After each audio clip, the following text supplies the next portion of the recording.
Sorotan berikutnya, Saudara. Lembaga Perlindungan Anak (NTT) meminta polisi untuk mendalami adanya dugaan korban lain dalam kasus asusila ex-Kapolres Ngada AKBP Fajar Widyatama.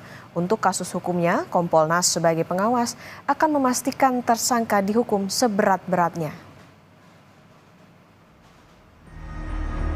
Ex-Kapolres Ngada AKBP Fajar Widyatama Lukman sudah ditetapkan sebagai tersangka atas kasus asusila. Fajar diduga melakukan pelecehan seksual terhadap 3 anak di bawah umur dan 1 dewasa.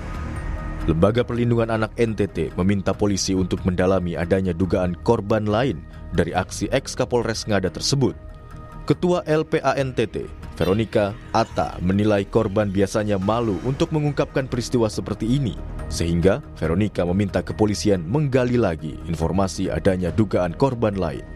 Kami juga dari LPA NTT mengharapkan supaya dari Mabes Polri dan Polda NTT untuk bisa lebih secara serius dan lebih secara mendalam untuk mencari lagi informasi, menggali lagi informasi lebih jauh untuk bisa mendapatkan korban-korban yang lain.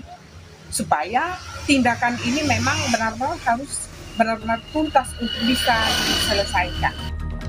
Kasus pelecehan seksual ini jadi sorotan, apalagi dilakukan oleh oknum polisi yang seharusnya memberi rasa aman. Kriminolog FISIP UI Adrianus Meliala menilai tersangka bisa diberikan hukuman yang lebih berat dari warga sipil.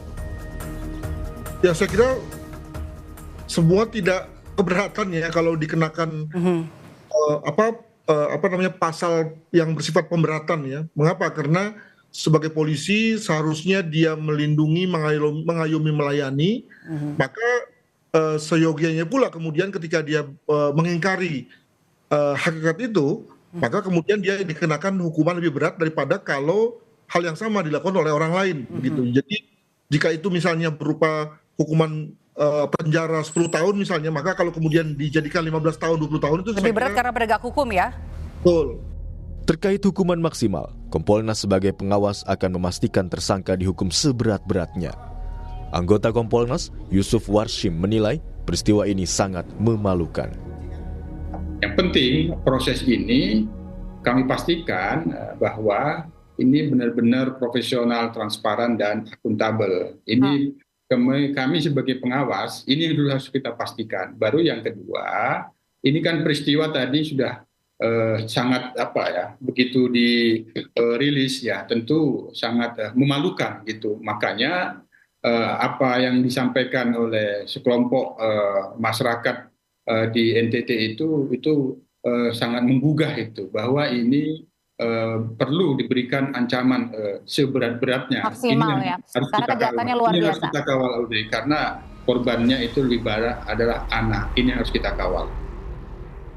AKBP Fajar kini ditahan di Bareskrim Polri. Selain kasus pelecehan, AKBP Fajar juga terjerat kasus narkoba. Rencananya, sidang etik AKBP Fajar akan digelar Senin 17 Maret mendatang. Tim Liputan, Kompas TV.